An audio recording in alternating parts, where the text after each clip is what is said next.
So first of all, welcome, Lexi. Thank you so much for joining us. We appreciate your time, and I know how important time is because I believe it's one of the most valuable currencies that you can have. So I appreciate that. Oh, please. Thank Folks, you for inviting me.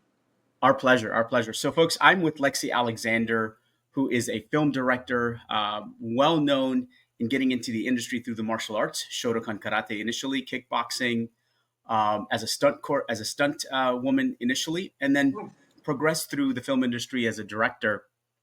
Uh, Born to a German mother and a Palestinian father. Her father was born in Ramallah. So we're so glad to have you. You actually, at the age of 19, you became the World Kickboxing Association world champion in karate point fighting in Atlantic City. So that's a huge transition. Karate, stunt woman, and then film director. And I'm going to love to kind of get Yeah, your it was perspective. And a little bit different. Also, my dad was born in Jerusalem, but then grew up in Ramallah.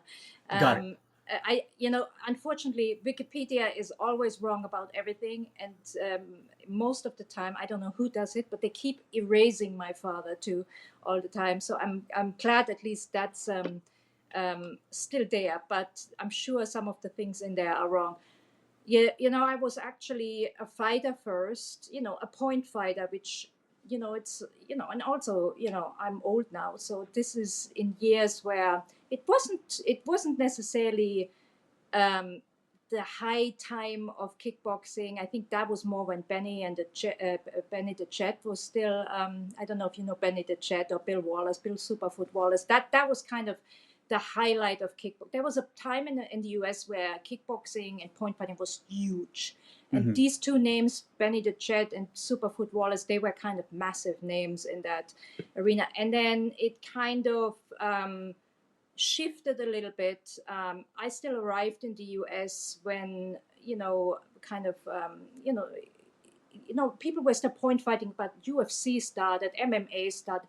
So all the fame and all the martial arts kind of shifted into that arena. I Mm-hmm. think probably if I would have been younger, I would, basically if my martial arts career would have started at the time, I probably would have also gone into that because that was the only way you could do anything with this. But I had a lot of fun point fighting, and that led me to, at some point, I think when I was doing tournaments in the US, there was this thing where a lot of people who won a few championships, obviously you never got any money, so you kind of looked at what other people were doing with that, and there wasn't much, but at some point somebody said to me, you should come to Hollywood. We're always looking, for women who can stunt up, and you could be the female Van Damme. And I just said, yeah, okay. I quickly realized that I could never be an actor. Like, there's way too much waiting involved, and also I don't really like to take the directions.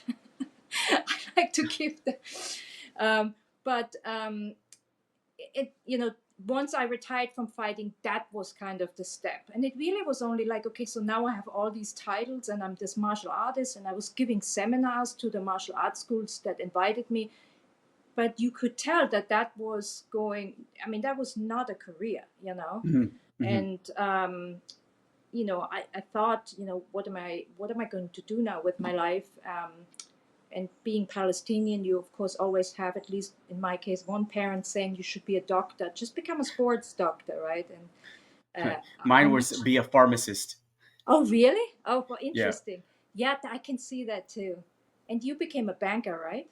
I became a banker from 94 until recently, April of 2024. I left the banking industry after 30 years. That is just amazing. But I think bankers is also one of those jobs that the Palestinians are always happy about, right? Well, I think parents love, my Ibni Mudir, he's a manager or a Yeah, regional manager. yeah, They yeah, they love to associate success with titles. Parents do. And so the progression was natural, although that's not what I wanted to do initially. yeah. But the path is laid out differently for each of us. And after 30 years, it was time to, all right, what's next? Well, what's interesting in our culture is that unfortunately, the arts are not something are being pushed by parents. And Right. I have a lot of discussions with that about when I started seeing other Palestinians become parents, and then now my nephews are becoming parents and stuff. I try to tell them like, look, not everybody needs to be a doctor or lawyer, or an engineer or a banker or a pharmacist. These are all the jobs that I could write. But when it kind of goes out a little bit more, it's like, and it's good because that makes us have a lot of doctors. But the arts, especially entertainment industry, now maybe people realize that there was been a 30-year industry that has dehumanized Arabs, specifically to the point of dehumanizing Palestinians for this case. The reason why there are so many people right now not feeling empathy and not really, like, they are not bothered by seeing butchered people every day. But there was a system in place that basically dehumanized Palestinians, for 30 years. Yep. One company was run by two brothers that, Dr. Jack Shaheen, who rest in peace, but made it his life mission to talk about that.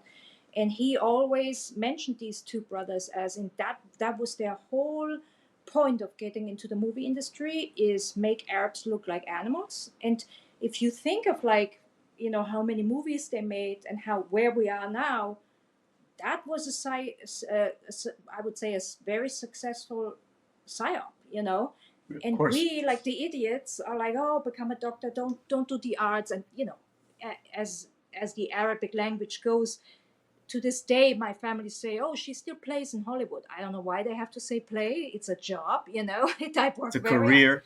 Yeah, but, oh, yeah, she still plays in Hollywood. And that's, and I think we kind of missed a little bit the boat on how not only is it financially successful, career, but also it's very powerful, because There's a lot of influence that can happen if you're in certain parts of the industry. Yeah, but also like they got in and made Arabs dehumanized. They dehumanized Arabs successfully. Right. I mean, I'm 100%. I don't know if you know of Dr. Jack Shaheen, and if I you've don't. seen. I don't. He, but he I can relate to what you're saying. I mean, growing up, all I saw was Arabs were terrorists. That's all you well, saw. you should see his documentary. It's free on Vimeo and blah, blah, blah. He always put it out there free. He was this really smart professor, Lebanese Christian. He and his family, actually, I met on social media, met his daughter once, and you could see that the whole family could have gotten away just pretending to be white Americans, right? They were very light-skinned, blonde. The kids are all blonde. And he was Christian, so he didn't really have to do this like for his own sake. He felt that every time he was watching something and his kids were watching something, that Arabs were, and this was maybe in the 60s or 70s, right? That Arabs were always being made to look horrible, horrible all the time. They either cut your hands off, cut your nose off, cut your throat, or they steal, or they over the top sheiks with so much money, and they always kidnap the white woman, and then they have a harem, and he put that all out there in his documentary. He actually showed how systemically they built up from every like Schwarzenegger movie you can think of, to a random scene of in Back to the Future where Libyans suddenly come and are terrorists. And he mentions and when you look at it scene by scene, and you go, oh, this is really bad. And if you think about how entertainment, in how many homes certain shows go all over the world, right? This was such a successful PR campaign. If you want to ethnically cleanse a people and you want the world not to sympathize with them, what better than having 30 years of work where we already kind of like made Arabs look like, you can't quite trust them, right? And so, I always think like I wish people would understand, the Arab world would understand what mistake we made there, Well, I in my household, so my father's family were all singers, and my oldest sister, my sister that was younger than me, had a beautiful voice, and she wanted to get into the industry, but it was taboo for my father. Oh, it's full of sex, drugs. You can't do this, and so she never was able to kind of transition at a very young age. She had to do it much older. And so for my wife and I now today, it's like, okay, we have an older daughter who sings worship music, younger daughter who sings worship, and we have kids that do various giftings. Like my daughter's a film editor, my son does social media. So I'm like, embrace your gift, because my parents didn't allow my sister to embrace it. So why would I prevent you from delving into something that's really important to you, that ultimately can change the narrative and the landscape, not only for you, but for generations to come, right? And I think we missed out on that. My father, and not to blame him, came to this country at a very old age, 55. And so for him, generationally, he didn't know anything different. And so he was very strict in nature. So was my mother. And anything that had to do with the entertainment industry, like, that's not going to be a successful career for you. You need to go into, the medical field, or banking for that matter. And because I think I remember when I was promoted to a manager, then regional manager, my mom was just glowing with pride, because that was for her. She can go tell her family members, if I did a commercial or if I did print, like, who's going to see that? You can't put a label behind it. And I think that was the biggest issue growing up, at least for us. Yeah. And you're right that for 30 years we're painted out to be everything that you just alluded to. And so how do we change that? I mean, that's the key thing. I think the landscape's changed somewhat since October 7th, and based on the PR campaign that particular platforms have done, especially on the ground, and other aspects. How do we continue to change that, as you look to the future? Well, by the way, I just want to let the audience know that this is my dog making funny noises because he gets very upset when the focus is not on him. So if you hear any kind of crying or ears shaking, like now, it's the uh, so unfortunately, it's the film industry is very. I don't think there is more and harder gatekeepers in any other industry than in Hollywood. And by Hollywood, I'm not talking about location-wise this Hollywood, but I'm talking the film industry. When we say Hollywood, we generally mean that includes UK, that includes Canada, it includes the filmmaking world.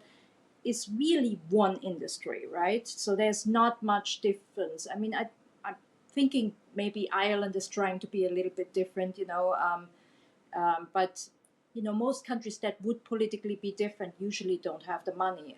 And we've also now seen, Netflix kind of go, Netflix and a couple of other streamers go into Arab countries, and from what I understand, that's been a disaster so far, completely.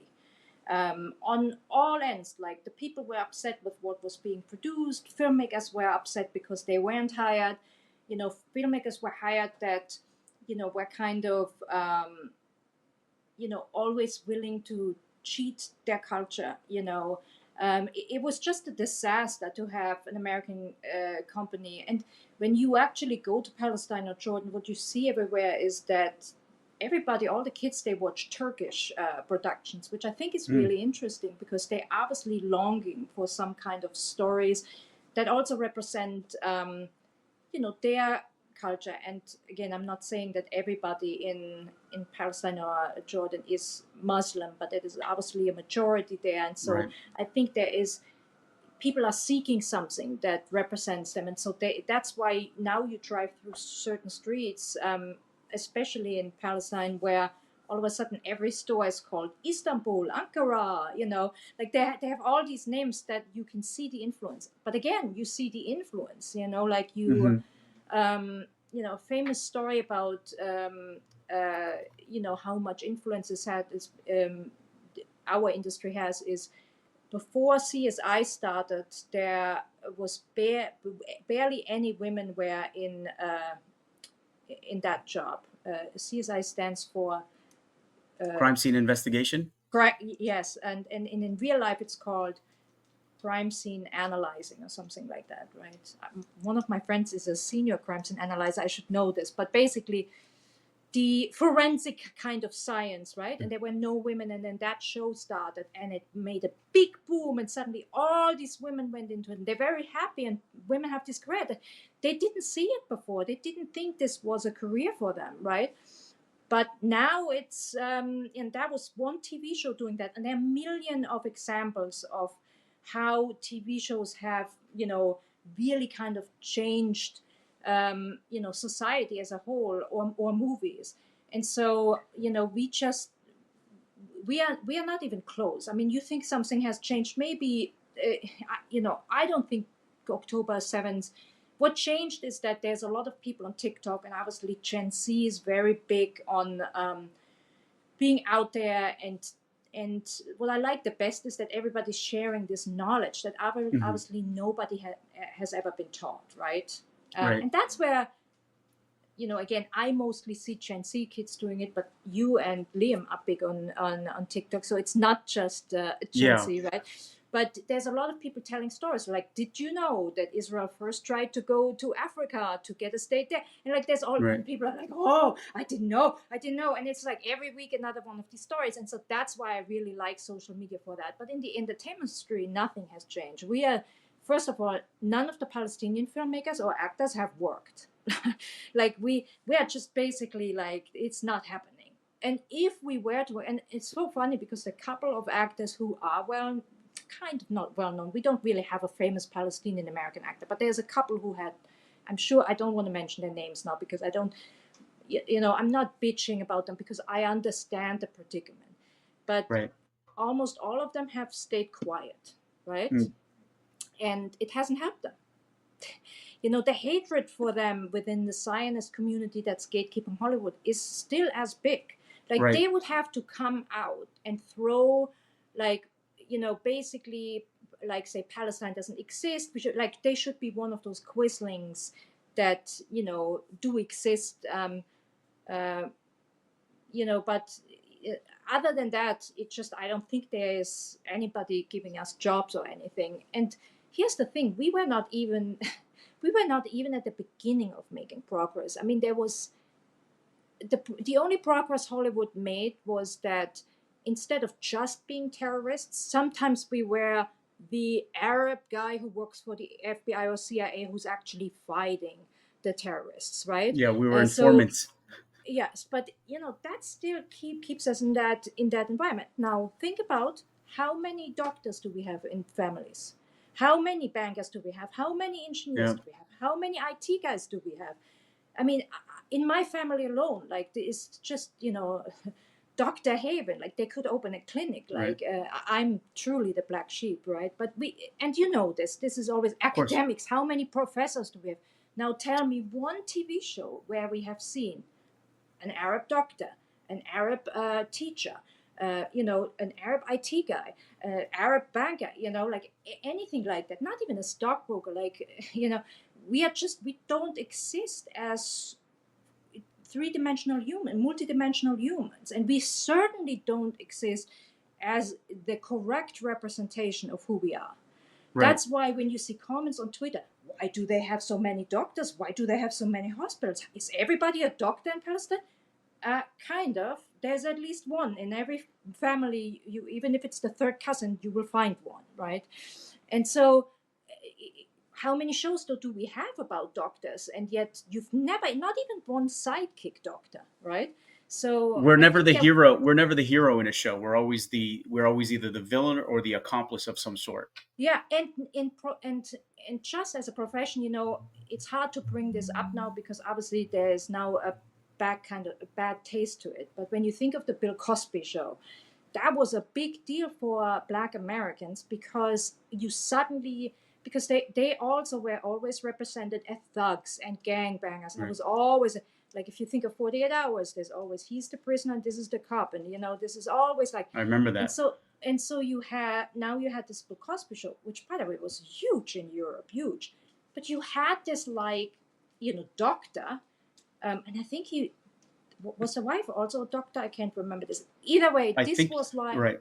Two this is professionals. Right. There were yeah, two professionals. He was an and they were OBGYN. together, and they were not getting a divorce, and the kids. So and by the way, if you looked at it from the outside of the US, you would have thought this doesn't exist in the Black community, Right. because, and again, this is when you're an idiot and you're in another country and all you see is how Black people are represented. But Right. there's a lot of that. Like, not everybody gets an education of, like, oh, this is a bad representation.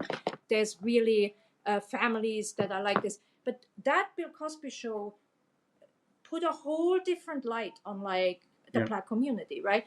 And then it became more and more like this, more like, suddenly they were the head of police. I mean, this is now another thing where it's like,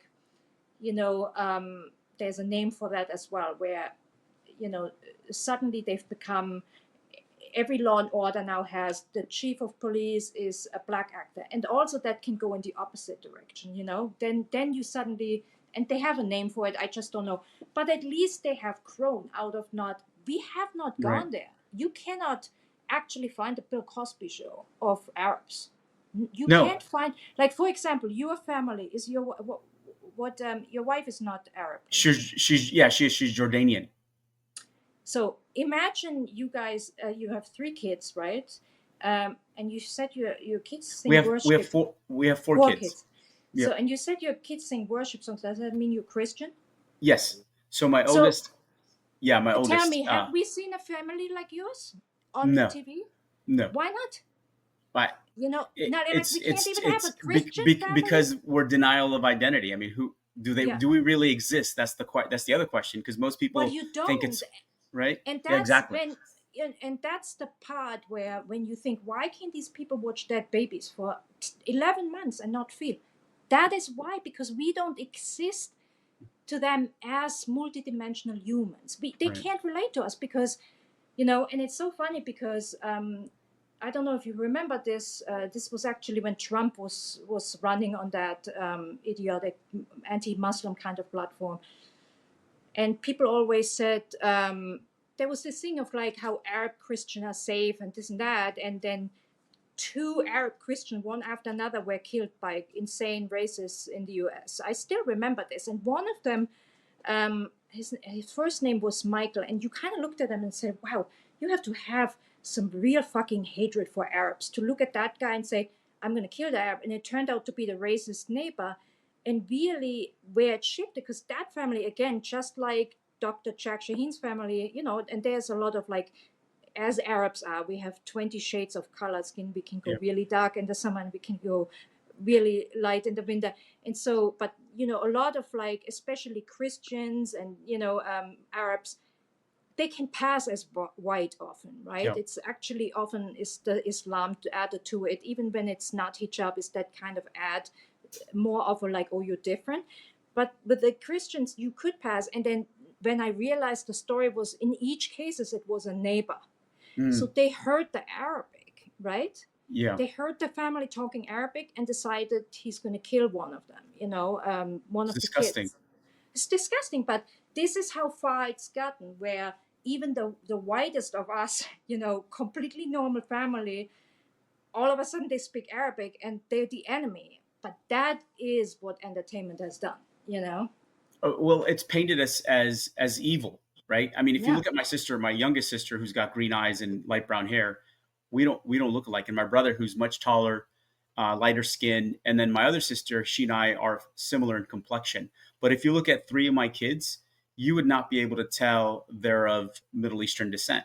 You just couldn't. One of my daughter has my complexion, and my three kids have my wife's complexion, which is really light, and you can't tell. But again, this landscape has been painted as such for us. And you're right, there isn't a family that looks like ours on TV, and we're gonna have to change that someday.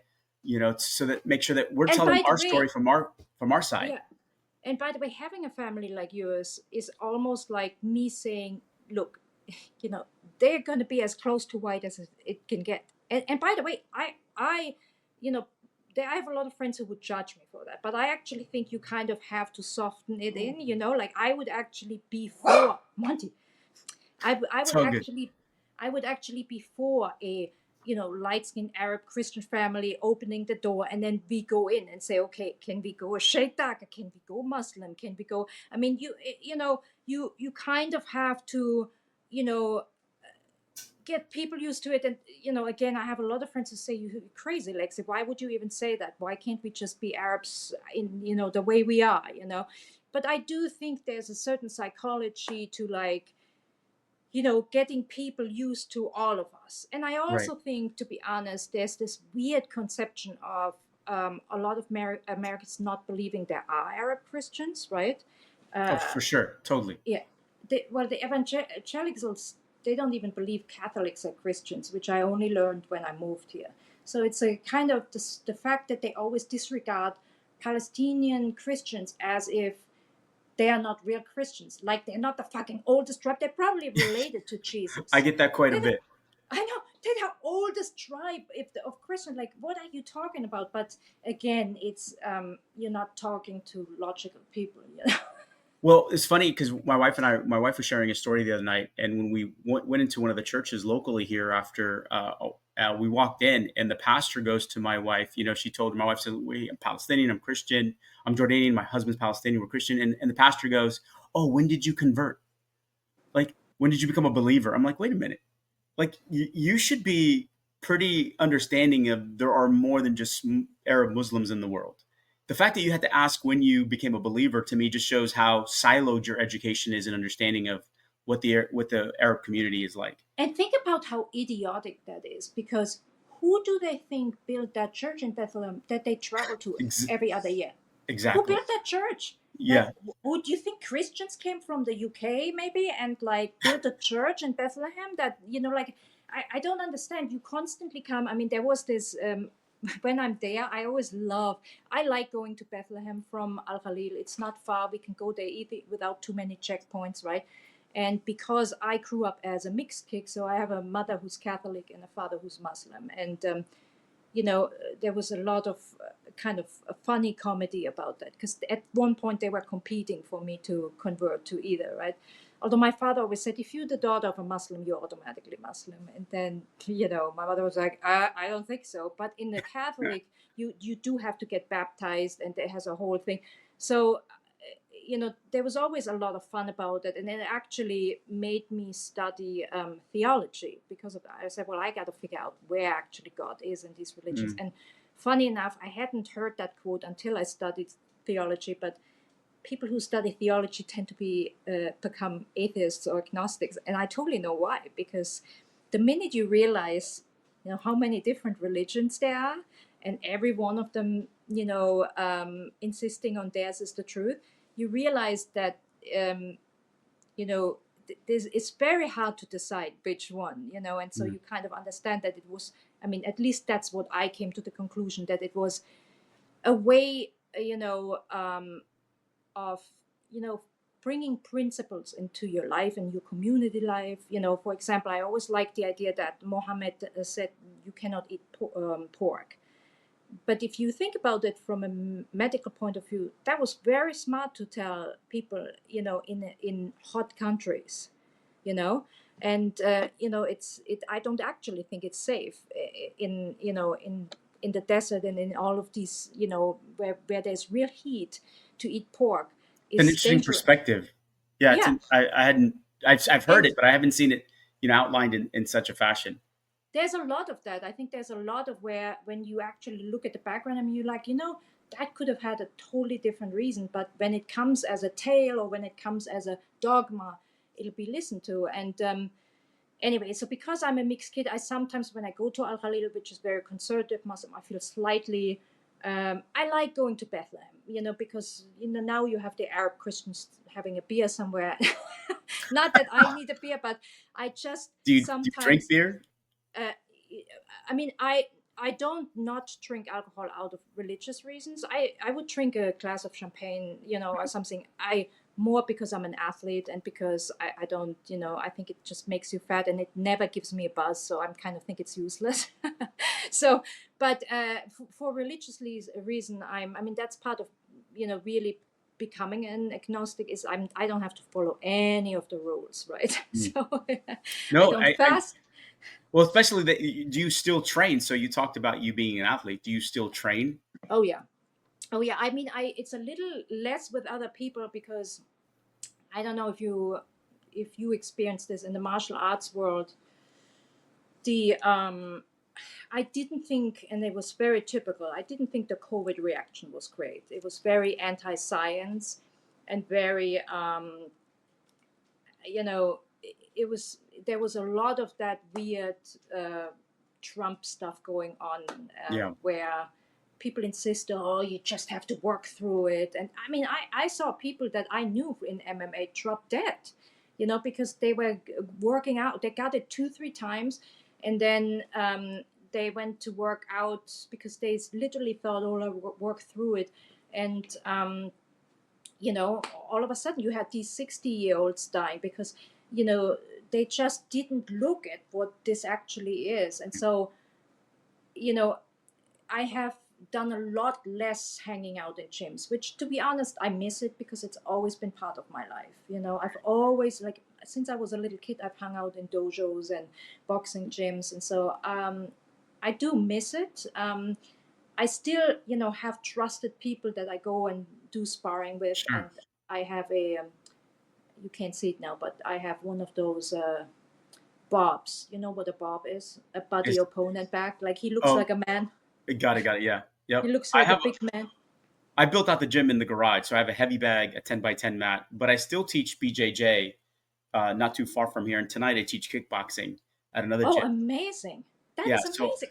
God, I wish, like, wait a minute. Where are you based, actually? I'm in the South Bay. I'm Redondo Beach.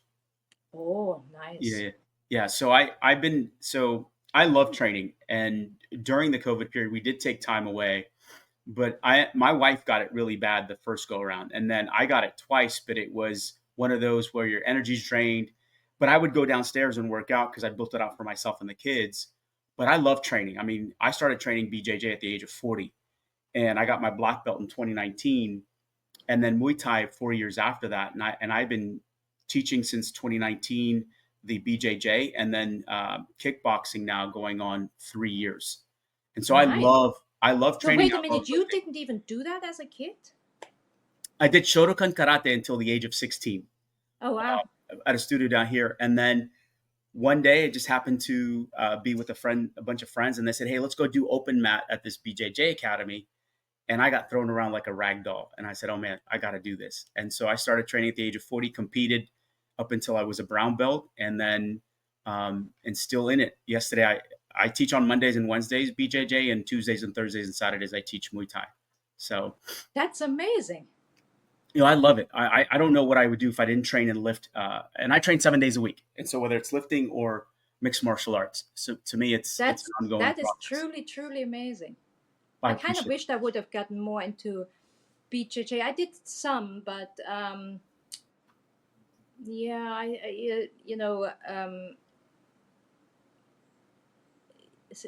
sometimes it's rough. Like, not every place is great for a woman doing BJJ. You're right. You have to have good instructors. You have to have good students, partners that are going to temper their energy, Yeah. temper their technique. Otherwise, Well, you could I be think more they were susceptible to not injuries. comfortable with me being good at it. And Mm, and also I think some were not comfortable with BJJ is really very close contact, it right? is absolutely. And yeah, it's I think that we have to work a little bit more towards it's interesting. The US is not very good at being I would say they're a little behind Europe when it comes to equality and kind of not looking at as women, like, you know when a woman comes into a dojo, you just have to look at her as a platonic, like, this is also a person, a fighter now. Okay, this is not somebody you should be embarrassed if she throws you around. This is also not somebody you should, like, feel like, oh my god, can I, it just becomes weird, especially because PJJ is that close, and Right. I don't think a lot of there are some men who just can't handle it, in many ways. Well, we always tell students, and it's never a perfect science. Once you walk through those doors, you have to eat a slice of humble pie or the entire pie of humility, because you Yeah. are going to get beat by people that are more skilled than you, people that are lighter than you, whether it's a woman, whether it's a man, and so that's a difficult transition for a lot of men, especially with their egos at the forefront. Yeah. And by the way, though, it's not only that. Like, some men were generally, like, uh, how do I say this tactfully? You don't have They to did be they didn't feel like they could roll around with a woman and not have a reaction, if you mm, know what I mean. And I I do, always I do. thought, look, I don't know. I'm not going to pretend I know the physicality of men, but I thought that is just so fucking weird. Like, It is weird. you're not 15, like, you Yeah, can't look at a woman who's training with you and not have, yeah. That's kind like of a. that's kind of I vile. know, but this was like a big deal, and I then kind of, this just made life really kind of, it happened twice, and I felt like it is. I would love to do BJJ, but this is making it difficult, Yeah, because this I is can imagine. making it awkward, and like now I feel like I have to worry. It just was not. It's a shame though, because I think it's one of the most effective ones. But then I really got obsessed, like almost in this is. I always say to people, I could never join a cult, except if Systema had been a cult. Probably could have been pulled in. Like that was my favorite martial arts I've ever done. Ever. It was so. I think it's just of, and I really made a point ever since I was a kid to switch up. I mean, I even did Krav Maga because I wanted to know how effective it is. I really tried to learn everything, um, and Systema, of all the martial arts I have ever done, this is the most effective way of really getting out of a shitty situation. Mm. It's not Define it for pretty. folks what it is so they understand as you're talking about So system. Systema is a very old, goes back thousands of years to Orthodox, Russian Catholic kind of have started this. It started in Russia, so and that was the thing, and then it kind of disappeared. It was their fighting art, and it disappeared during communism, during USSR. Like people were not supposed to do it or talk about it, except the KGB did it, but they weren't ever going to make this practice famous. And then um, after the Iron Curtain came down, people kind of hinted at it. There were a lot of like famous ex-KGB generals that were teaching in these back, garages, and suddenly everybody said, well, why can't we talk about this? This is really good, and we would like to learn this. And if you look at videos of it, this is always funny because there's a lot of people on the internet who say, this is fucking bullshit, like this doesn't work, right?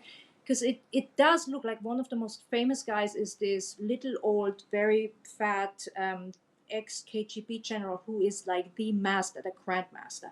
And Hmm. when he does something, when you see like he tells people to attack him, and you just see him do something like this, Right. and I've the seen guy's those. knocked down.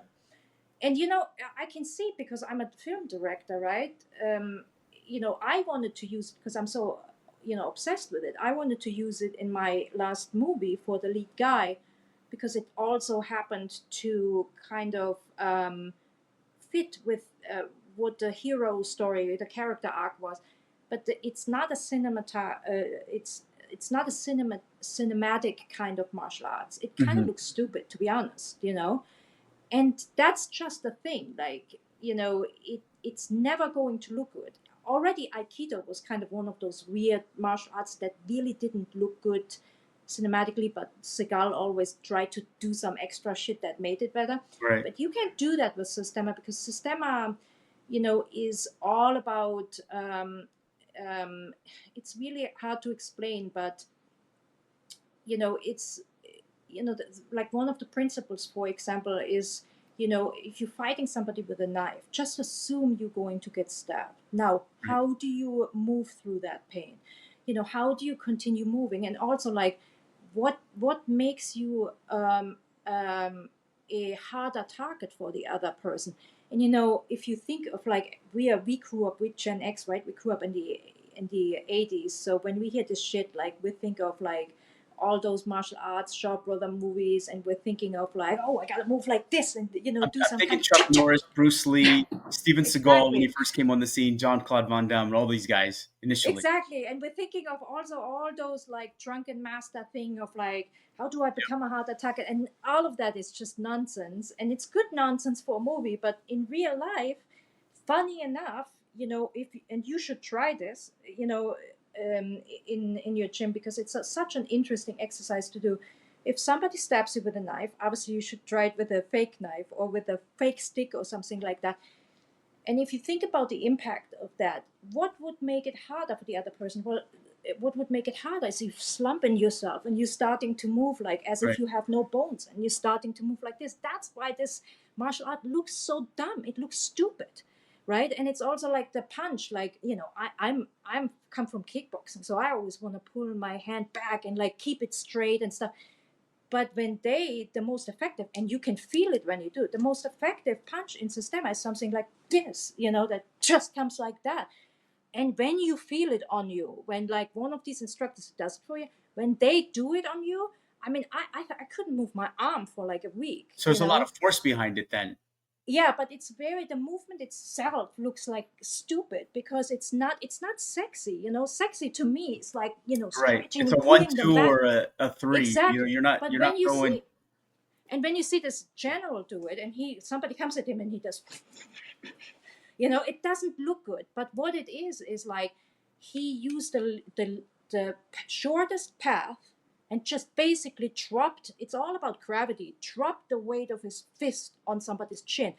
And when I'm telling you, I've now been with a few Systema guys who've done it for a long, long time. And when anything like this hits you, it is the worst pain you can experience. I mean, I'm not surprised these people fall. And the other part of that is, for me, it was always important, like, I watch way too much true crime, and I'm always thinking of like, okay, if I'm walking now with my dog in this alley, and I mean, I always say, I You don't know think of why. scenarios. I mean, all the time I go through this. I also, for the longest time, I taught women, I taught victims of domestic violence. And to be honest, I was one of those people, I guess, because I was a fighter and I've been a fighter for my whole life. I always knew that one on one, if I fight somebody who's not even a fighter, right? But if I fight somebody who's slightly a man, who has slightly more weight on me, even maybe somebody the same weight, he's gonna win. Unless I'm a super trained fighter and Mm, he's never been fighting, right. maybe then I have a chance. But unfortunately, that is just the reality of what is. And so when women would ask me these things, and there was a whole period where they called me in these colleges, because apparently in colleges these rapes would have, and I'm like, what do I realistically say? Because you look at a young college girl, what do you say? When like now the football players are like raping. Okay, how am Yeah. I going to tell this 5'5", 120 pounds girl how she's going to get that 6'7", 250 pounds linebacker off her? It's unrealistic. And so Mason a stun gun. yeah, I always spoke about that, but also not allowed in a lot of states. Yeah, Weird. I don't think so in some. Yeah, and but what is, and I always say, crap and Ashley, like, you have to do one thing, or you have to get one thing right that gets you out of the room. Right. You have to make sure you do one thing and don't get into a long thing. But it always became like, what if he's on top of me? What is it? And so that's actually what got me going on Systema. And Systema really has this weird thing where, because it relies on not being a solid target for your Right. opponent, in you becoming this like weird kind of, I always compared it to like an, like, when you fishing and you try to catch the fish and then you can't keep it because Right. it's like you It's have more to become. fluid, it seems. Exactly. And also it's a little bit of like figuring out what is he doing. So for example, if somebody's above you and both of his hands are down like that, you have this elbow that you just have to think about, what is this person's structure doing and what are you doing? And the best part about it, the part that I thought was so important, especially for women, because one thing we never talk about is, boys when they grow up, right? You know, they are normally in fights, right? Or they do certain sports where they're in fights. And also, this doesn't, it's not for everybody, but the majority of boys, by the time they're teens, they've had at least some fight, or they've been around male violence, like Mm, maybe some guy who's more aggressive, or they've been in a locker room where certain things are being yelled. right. Now, girls, especially when they grow up in a protective environment, and I'm not talking like, you know, rich girls or whatever. It's just a normal functioning family where the father is not screaming or yelling, nobody's screaming or yelling, and she just normally goes to school, and her most of her friends are girls. That girl can become a woman, and by the time she's a woman, she has never ever been in the presence of male violence, Mm, never heard a man scream, never seen a fight, right? And when that woman is confronted with violence, everything freezes, because right. and I do this as an exercise. I used to do that when I taught women where I had somebody come in, usually it was an actor friend of mine, and I said to him, you know, don't do anything physically. I told them he would be physically and they should try what they learn. But, I also told him it'll be somebody pretending to violently attack you. But then I had him come in and just yell the worst things you can yell at a woman. Like, really, I'm going to fucking kill you, you cunt. Like this. Well, it's fear or flight, right? I mean, that's, you freeze if you've never experienced that before. None of them ever, like, I've had them, there's no physical touching yet, right? Froze, cried immediately. Mm-hmm. One, like, literally dropped on the floor and completely lost it. And, you can't judge this, because if you've never been around it and you've experienced it for the first time, Mm-hmm. it is mind-blowing. Now, for example, if somebody would do that to you, you would be taken back, but you're not, you've seen this before, Of especially as a course. fighter. It's not a good example, but even men who've never been in the martial arts do have seen this somehow before.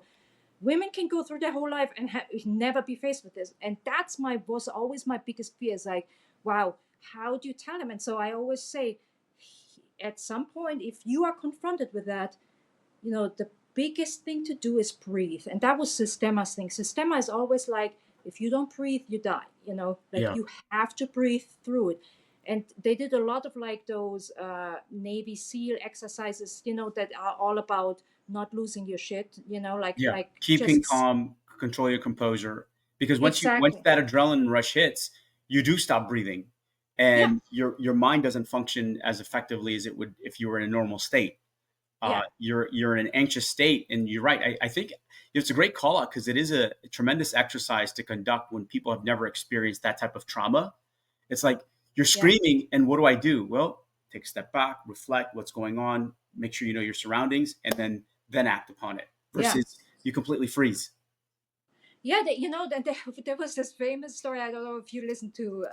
I think it became a TV show as well, but it was a podcast first. I can't remember what it was called, but it was about this woman in Orange County who married this guy who was a con man, and it was a really bad guy. What was it called? Joshua Jackson ended up playing the guy in the TV show. Anyway, the whole thing is, it's just surreal of how bad this guy is. But the problem is, the woman who he married, who is doing all this bad stuff to, she brought her kids into it as well. Now the kids are adults, but they're young adults, right? Like, Mm-hmm. she had two daughters. So somehow in the last episode, what happened is that he actually tries to kill one of the daughters, and they're in a fight, and he's with a knife.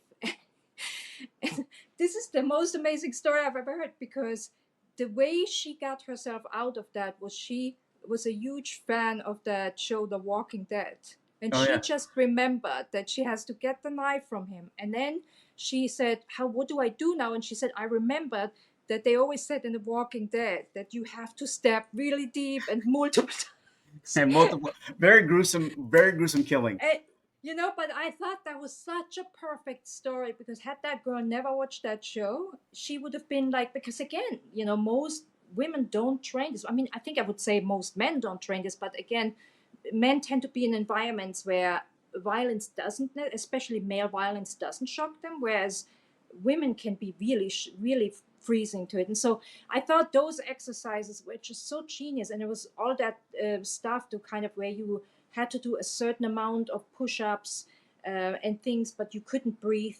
Mm. So you basically had to figure out how your body works in the panic of, I can't breathe, how can I do Right. another push-up, and all of that stuff. And I'm telling you, this was such a good experience for me.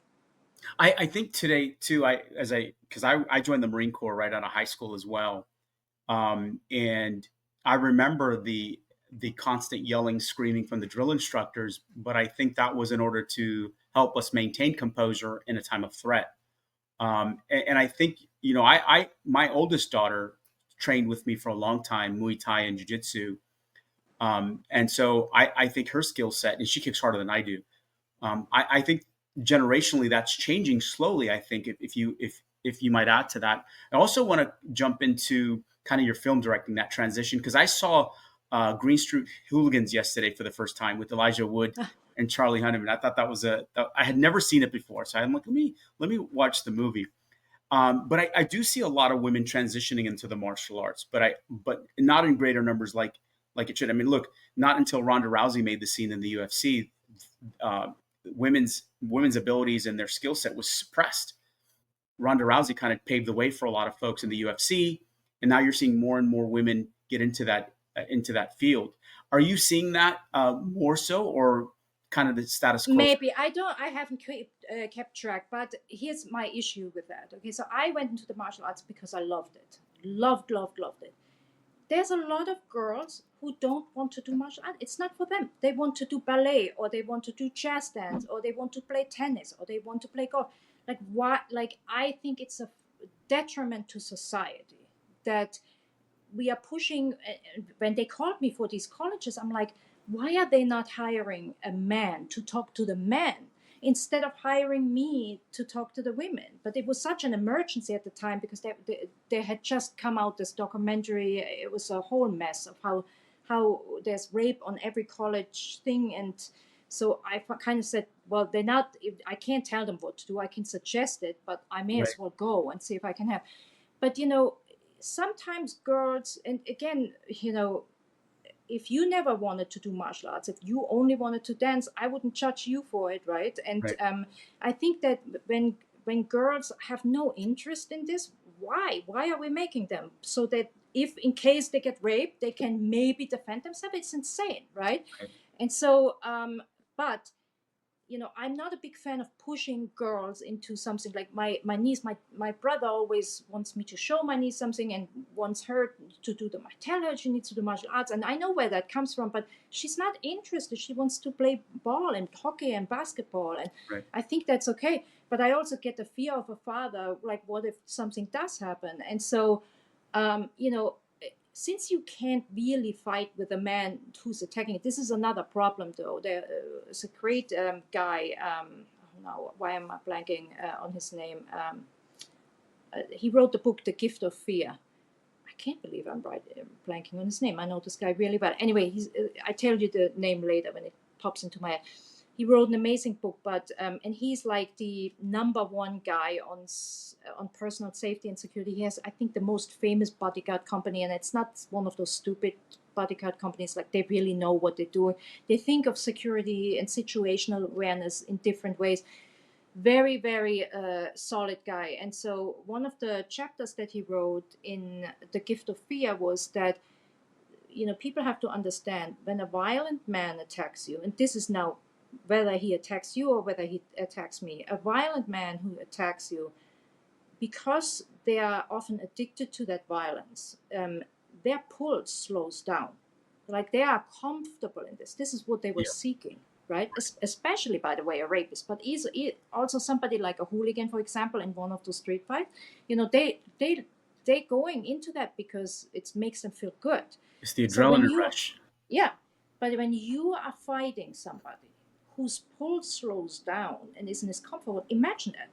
Imagine fighting somebody who's now in his comfort zone and Mm. their heartbeat slows down and they are just in bliss, and Yeah. you are scared shitless. That is bad odds, bad odds. And this is again why I thought Systema was a really good way of kind of, and I think if I would have a daughter who wouldn't be into martial arts, what I would at least try to, and this is for all kind of emergency, it could be something like a bank robbery or 9/11 or something like this. I would try to teach them the importance of remaining calm, and Mhm. there are multiple exercises you can do that, because that can only help you, because when you freeze, when you get in flight, fight or Fight or flight, fight. what, yes, and what, it's usually not fight or flight, it's usually you know um, flight or freeze, and in that case flight is the better option. But Right. whether it's a school shooting or whatever it is, I always think that when you continue to have oxygen go through your blood and you breathe normally and you can think normally and you don't panic in any situation, that can help you. That is actually much better than me teaching a girl who doesn't want to fight in one weekend. And Mhm. you know this, right, as a Right. kickboxing teacher, if somebody is not into it, there's nothing you can teach them Right. that can. And then especially you're trying to teach somebody to defend against a man, like how, unless that person is Ronda Rousey and very passionate about it, Sure. it's never going to be a match. And so what we can do though is, and I also think situational awareness is such a good art, Yeah. in general. Like, I always, again, my love for true crime and also reading all these books, slight obsession. I watch people's hands because this country, too many guns, and so I always, when people walk into the movie theater, I watch where the exit is. I watch who's coming in behind me. I always watch people's. Why is this guy having a bag with him? And I'm always so relieved when out comes a can in the movie theater because I'm like, Well, why are that's you it's bringing? important. It's important Yeah, for people to to be situationally aware of what's happening. And I think to yeah, the point about the breathing, one of the things that I teach the students, like we're going to go through endurance drills, not to only help your mechanics, but once you start to breathe and your endurance builds, then your mechanics become more effective.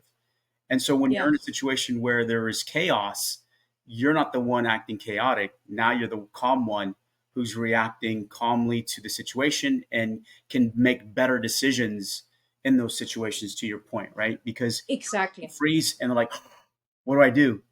Yeah. Think And by the way, like, in most of those systema exercises, I've had a very tough time. Like, I definitely wouldn't have not become a Navy SEAL because for me it was hard. When I went to the point of the push-ups, and there's certain exercises where you weren't allowed to breathe, and it got to the point where I couldn't breathe anymore. um, you know, that's when you're supposed to like just keep working through it. Maybe get slower, but I always fucking panicked. Always. mm, I mean, it got better with time, and it really does. But I'm not great at it, and I also think that in my industry, on set when there was a lot of like, it's a rough, a toxic environment, especially as a woman and as a Palestinian woman. And so I wished I had started Systema earlier so that I could have, remained calm. mm, Instead of, I always had somewhat, which my therapist once explained to me, is hypervigilantism, when you think that everybody's now going to stab you in the back, mm, so you're hyper vigilant. right. You think the attackers are coming from everywhere, and that's a bad position to be in. Yeah. It can create difficult days for you. I want to like so you transitioned from a stunt woman. You've made a great deal of movies, shows. You've directed. Why directing? What transitioned you there? As someone being in the industry, it's very difficult to get any role. I've auditioned over 200 times this year, probably alone, and very slim I'm pickings. still mad I didn't see you for my movie because I was literally looking for someone like you. Well, Um, hopefully something else comes up in the future, and you never know, right? But yeah, I why mean, directing? well, I did like Hollywood a lot. I love the idea of being in Hollywood and doing something inside Hollywood. And I was very happy when I became a stunt woman. But I was, I started getting stunt work in the time when Ally McBeal was a hit, right? And Oh yeah, every woman, every actress was this skinny. I mean, when I say, it was like not size zero, it was -2 or something. wow. It was a really weird time. And now I talk to people about this, and they look back and they're like, we were all anorexic. Like, that was the thing. People were taking something called fen at the time. I was just, I heard. and I remember that. yeah, and to be honest, I was always fit, but I could never get that small ever. I just could not get that. I didn't have that anorexic body type. Um, I would have to like chop bones at some point. It just wasn't happening. And so I was 5'8", and you know, if I start working out anything, immediately muscles come on. And so I'm an athletic build. I'm not one of those kind of sticks model kind of thing. But that's where all the actresses were that. So I didn't really fit a lot of actors. But then when I did get the work, um, you quickly figured out that while the stunt guys, they had these bags of equipment, and I was like, oh, I'm gonna buy a bag of this equipment. They had this thing called gaiter that they put on the back so that their basically their, what do you call this bone, the spine, The the tailbone. lower button, yeah, here, The tailbone. tailbone, thank you. Tailbone. Yep, you're It's good. like charades with me sometimes. It's So all the good. tailbone, they had a gate that's called a gaiter that you put there. They had all these things that, like, everywhere something, there's a specialized stunt equipment that can protect. But women can't wear it. Why? Because they always put the women in these lingerie outfits when they fall down the stairs, or these very tight, like, things. And I would come on with my outfit and had these things on, and they were like, "You can't wear those, like, so that you don't look anything like her now from the back." And so I quickly realized there's none of that for us. Like, if we're falling out of a car, if we're falling downstairs, it'll always be without protection, because Mm, otherwise you don't fit the look of right. the actress. And I remember precisely on a show that never aired. I think it was called Cloak and Dagger. I remember uh, that show. I don't think it ran though for a long time, or I don't maybe know just how one ran it season. ran, but it did run. And I was doubling an actress named Denise Crosby, who's very nice. And I fell out of a car and had to roll. And again, it was in one of those weird outfits, that didn't allow for anything. I'm like, I'm not doing that for very long. Like, I don't, that is just not a job I should be doing. And it really didn't make sense, because they don't pay you enough, to get injured every time on this. It just was stupid. And I said, I'm not doing that.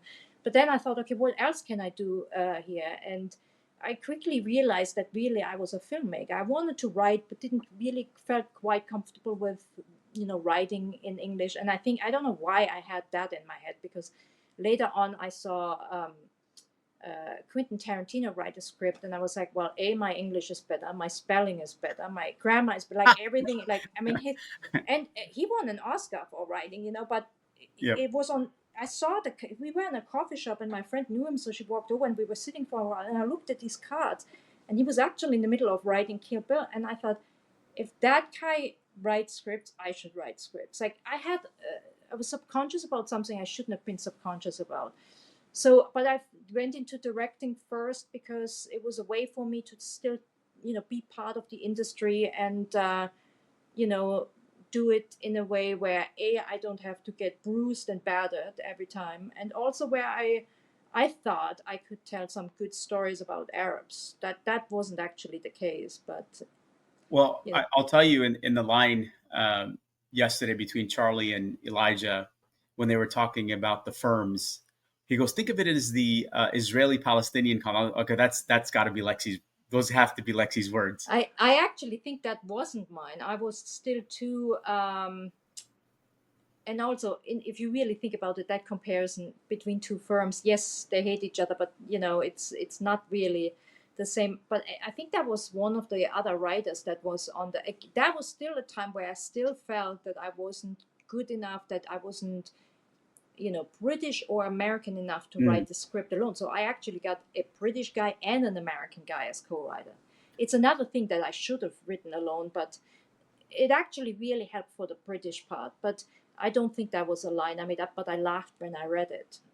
Did you have imposter syndrome? I mean, do you still have imposter syndrome? Yeah, I had imposter syndrome for sure when I started. And you know then it became slightly something else. Then it became a whole story where I wasn't really aware how discriminating this industry is. And then it kind of like it becomes very obvious very soon. It's rough, and I'm actually now very proud of the fact that the idea that I even made as much as I made is a fucking miracle, and that is only because I'm a fucking fighter who won't I was going to take say no. you're Yeah, resilient.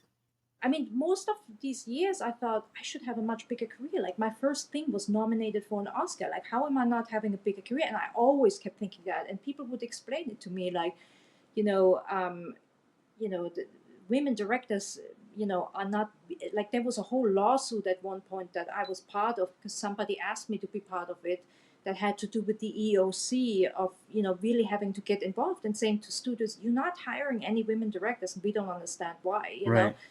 And I really did kind of see, and then not being Palestinian on top of it, and really, I think that part I learned in the last 11 months because I was, because it was really leftist Jews that kind of got me into being an activist.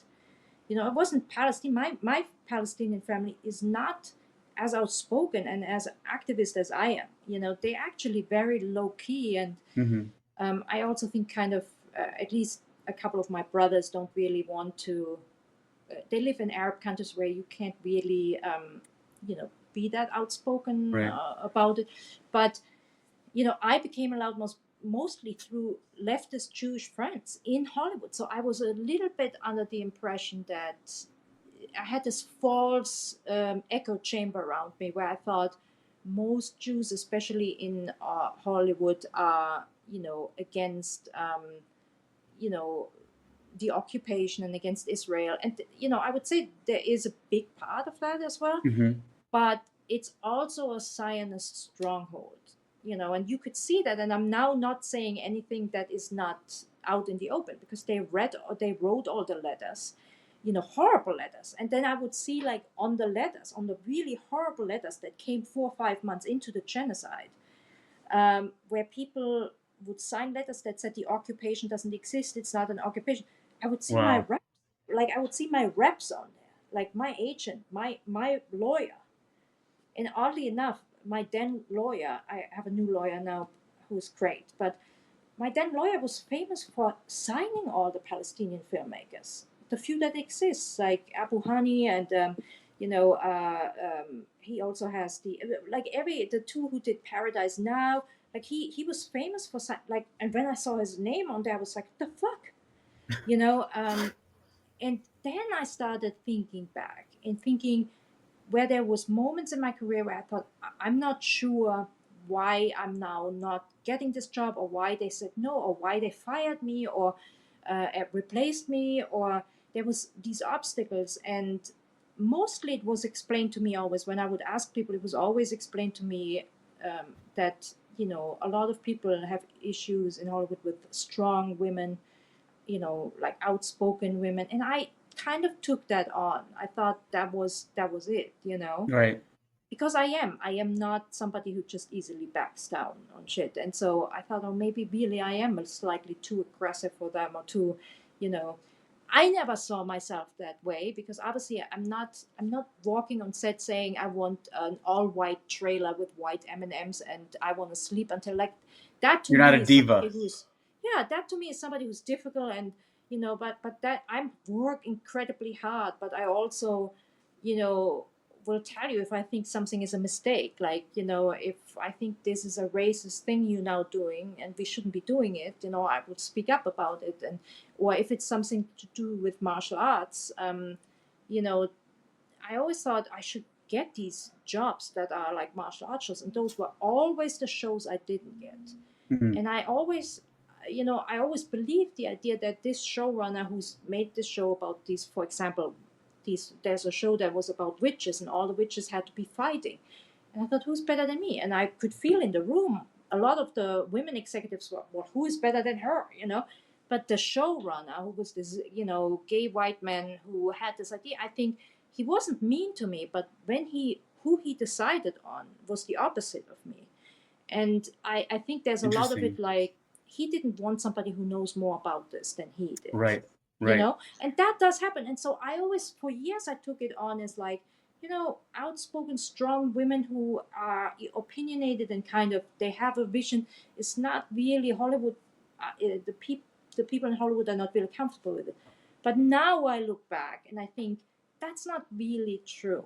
There's a lot of, like, especially when those letters came out and I saw, and those, posts that, like, people made anti-Palestinian posts, and this is like now 5 6 months into a genocide, right? Right. Where these Zionist statements came out that Palestinians don't exist, and this was said by people I interviewed with. like I watch, like, there was a showrunner on Twitter who just lost it the other day, and I think I was up for directing 2 shows of his, and I never understood why there was this disconnect. Well, now I know. I mean, Yeah. he is a raging like Zionist who doesn't think Palestinians should speak, and there's another one who's kind of a little bit more low key than the Wired guy, but he not much. And this is now, when it's, if it would have been in the first months, it's one thing, but we're down the road of And it like, still happens until today. I mean, yeah. I'm on different platforms, and we still don't exist until today. And see, and that's the thing. But now one after another. These are all, you have to understand. These are people I interviewed with for Yeah. jobs and didn't understand why. Why is this person, when like 2 actors like raved about me? That's why I'm in the room with the showrunner, because I made Right. movies with actors that worked for him, right? And this guy hates me, doesn't want to hire me, doesn't. And now I'm realizing this had much more to do with me being Palestinian than anything else. Hmm. Because also I always thought, well, he's working with that loud woman. I know this woman doesn't back down, so it can't be that. So now it just all, like, the last 11 months was super revealing. And Wow. to be honest, I feel bad for people like you who are, in this, want to be in this industry, and you would be good in this industry. I You appreciate that. know, well, I'm telling you, because I can show you, I can probably find the emails where I was looking for somebody like you. I mean, it's a bummer because unfortunately, you know, it's always like this. Like, I don't know every Palestinian who's here. And I also think most of them don't want to be in the industry. So, and I put it out on Twitter. I said, I'm still looking for Arab speaking, blah, blah, blah, this and that. And, it was hardly anybody came through, even after I met you on TikTok for the first time, I kept thinking, well, how could I have found you without a I casting? always feel that things happen for a reason, right? I Yeah. just got a talent agent like over a year ago, and she's been amazing. I've had so many talent agents decline me as a client, and then finally she said, "Absolutely, I'd love to sign you on." So for me, whatever was laid out before today was intended to happen that way. My 30 years in the banking industry was intended because I actually wanted to go into radio. That was my thing. Like, let me get into radio. I want to do a Ryan Seacrest thing, but one thing left to another. And so after 30 years, now I'm doing this. I do book club. I audition for print and commercials. So now I'm doing the things that I thought were intended for me 30 years ago, but actually prepared me for today. And the rejection that I get, I'm like, all right, I get it. There's probably thousands of people auditioning for this role. What do I need to do to get better? And that opportunity will come up. And so, um, Well, I and haven't seen you audition, but you should send me something where you do audition. And I mean, I'll be straightforward, honest with you, but I can tell in one audition if you need work or not. Because, you see, it's actually, to be honest, it's not as magical as people make sound. You don't need 4 years of fucking Meissner or, some kind of like method acting school. It's very simple. People come in, especially the audition. If you're on set and you suddenly have a really dramatic part that needs layers, like you, a guy who's losing his wife in a right, tragic accident, and now you're pregnant. Okay, you may need training for that, but those parts are rarely exist anymore. Right now, the biggest part is Iron Man or Captain Marvel or whatever they think are. We don't make those movies from the 70s, 80s anymore where we have the Godfather and stuff. So it's really for a working actor. It's about the audition. And the audition, I have to say, most people do not understand how simple the auditions are. Like, you have to come in and not overact. Mainly, you have to act like this is the most normal thing, and you know how normal people speak. I used to know this acting teacher who always had this great. She had this great example. She said, you ask an actor of, okay, pretend you at McDonald's and you put an order in, and that person will immediately go, I have 6 chicken McNuggets and 5 cheeseburgers and 5 French fries. No, you're supposed to say, 5 cheeseburgers, 3 French fries, and a milkshake. That's how you want it. You don't, right. make a big. And auditions, when I sit there and I see 30 actors, first of all, Usually the people who get the jobs are people who walk in super confident, but not over the top confident, but they are just very, they're like a whiteboard. Oh yeah, I can bring you up and I can bring you down. They're very nonchalant, very matter of fact. They don't have thought it out and bought 5 fucking private sessions with their acting coach to come in there. They come in and they are human. They are like people like you and I know. And this is the thing. It's like, how does your family talk when they're next to you? How do your friends talk? That's how Right. you should come in and talk, and not over the top. And this, most people don't get this. What you do see is the actors, and usually it's those working actors you see come up as co-stars on every TV show, right? You know their face, you don't know their name, but you know their face. They usually do the best job. Why? Because they have 5, 6, 7 auditions a day. Now we're back to martial arts, kind of, where we are trying to not have a fight or flight thing in a situation that is not normal for you. Mm. So I'm asking an actor who doesn't have 5 or 6 auditions to be as calm and cool as the guy who has. That's important. Yeah. And that's where most people fail, because people come in there and you can just they reek of desperation. They want this part so bad. This would be the part who gets them that first co-star that they need. And it's so unfortunate, because if you would come in, and this is actually where I think you not needing money, I'm assuming you don't need money, but I mean, I'm assuming that after 30 years of having career, you're not depending on an acting check to pay your rent, correct? Correct. Correct. So this is where that helps you, right? And what I say to young kids getting into the business now is find a job, like one of those things the coding, or like one of those things they pay a lot of people for you to do, fixing Genius, fixing MacBooks, like something. And I'm sure there's other ones, but not waiter, or not something that you barely can pay, right? Right. Something that pays really well. This way you're not desperate, because that's just one of the most important aspects. You need to come in and see me not being desperate, and Mm. not desperate, and not sweating, and not overacting, and not, you need to come in and just, yeah, this is what I do. I do it 6 times a day. It's not a big deal. Right. Those are the actors. I mean, and there was one guy who came in. I'll never forget this in my life. For some reason, he decided before he started to just go to there was a sink there in the room. And yeah, he was just, hey, how are you guys doing? And he just went to the sink and washed his hand real quick. And it was the weirdest thing, because him doing that without permission or without even talking about it just felt like he was so at home, and he was so Right. confident. But it wasn't overly confident and arrogant. It was just like it just felt like a blue collar actor who does this every day. Anyway, this is the best advice I can give you, and every actor is, when you look at it from my point of view, where I have to, like, this is the casting week, the casting director has already screened these people. Now I have to watch 30 people for one part, Right. right? Mostly I'm going to see if you what I had in my head. That's why you can't take rejection personal. Are you Right. what I had in my head? And if you are, the only way you can fuck it up is by acting really over the top and Right. stupid, and like completely, do it. But if you come in and do basically nothing, like, you don't have to have any emotional impressment. But if you're the guy who I had in my head, and you come in and just read the lines normally, you're hired. That's Yeah. it. And I truly believe that. And my wife and I often talk about it. It's, casting directors, writers, they have someone already kind of in mind.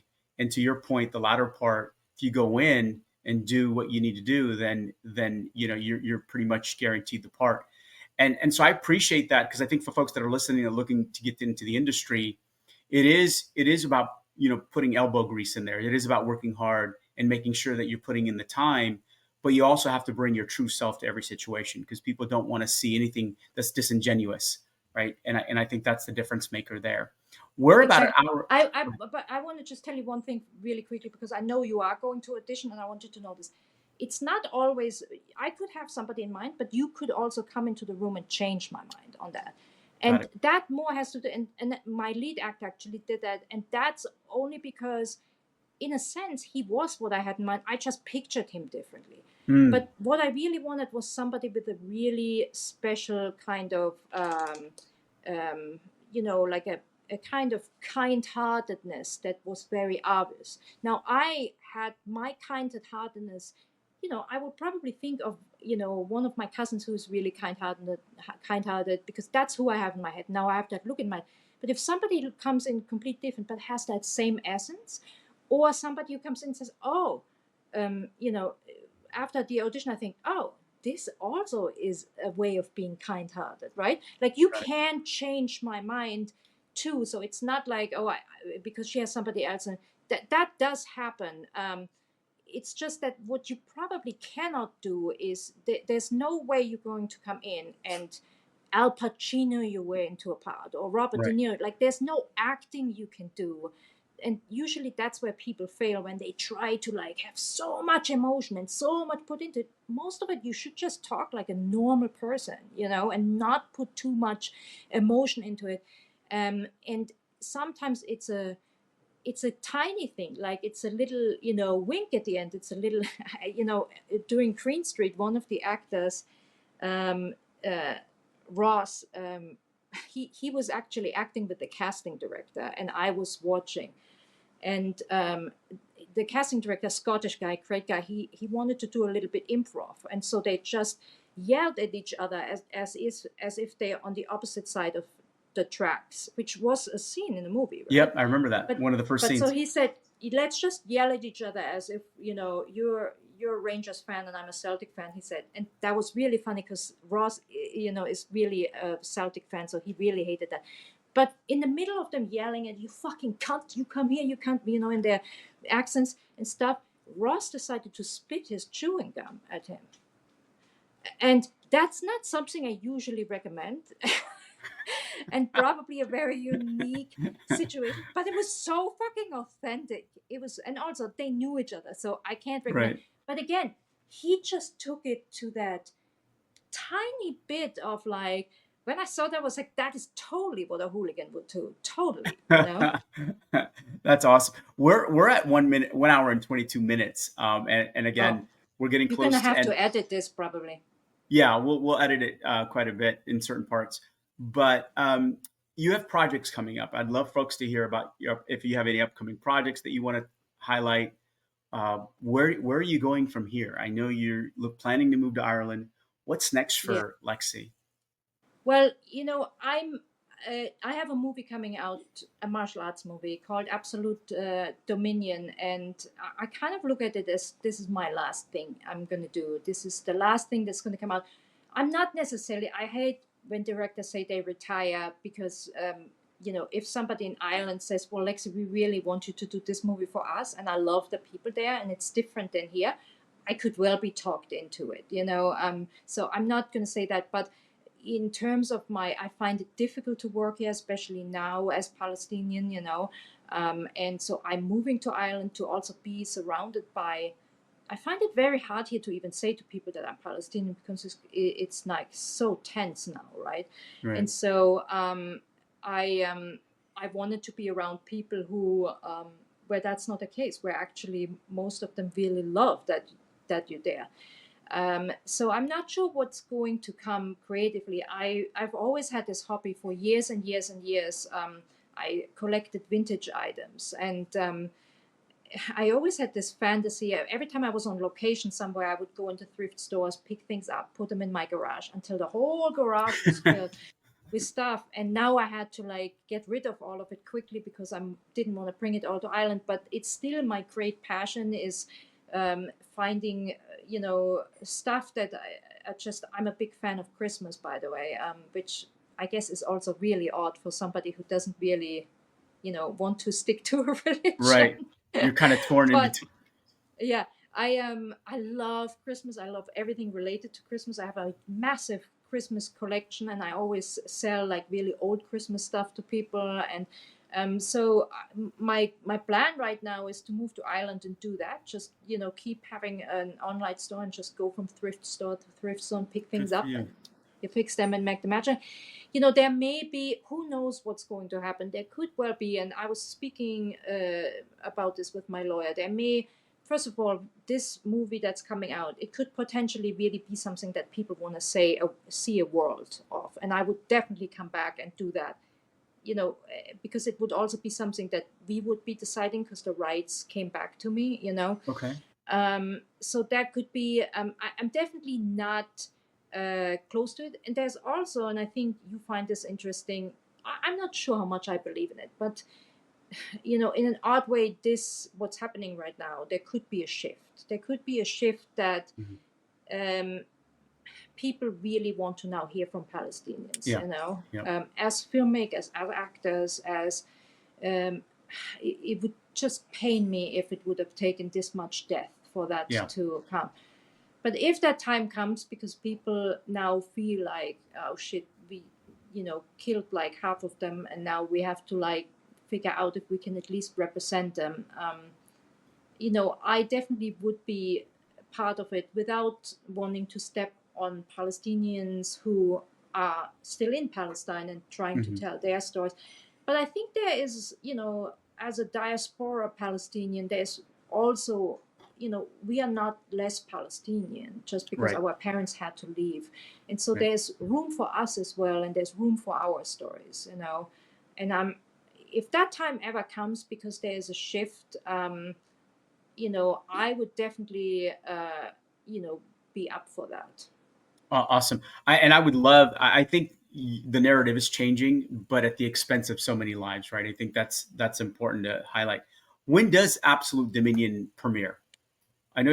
I don't know if Just you're. like, you know, it was a very insane story of Netflix making it and then giving the rights back to me. And usually a lot of these big companies now shelf movies and the filmmaker doesn't get them. I was an exception. I think part of that was because I'm a loudmouth and probably wouldn't have been peaceful about that. But you know, I think that it was very complicated to figure out the rights of it. So this is just happening today, and tomorrow we are now closing the deal, and so it'll Awesome. be within a couple of months that it will be released. I'll let you know, because if you, I think we might have a premiere in Los Angeles. That would be great. I'd love that. That Yeah, would be you and awesome. your family are all invited. Thank you. So first of all, Lexi, thank you so much. I mean, an hour and 40 minutes. What a great conversation. We want to have Hey, you back. it was went by so fast. Well, anytime. And also, I'm gonna email you something that I didn't want to say on tape necessarily, but I think I may have an idea. Okay, awesome. Send it on over. Love to stay in contact. Again, my heart is filled with gratitude for you spending the time. I can't wait till the movie comes out, and I can't wait till the premiere. We are so excited I to got bring to the make family. sure I invite you guys and meet your family and everything. Please, I would love that.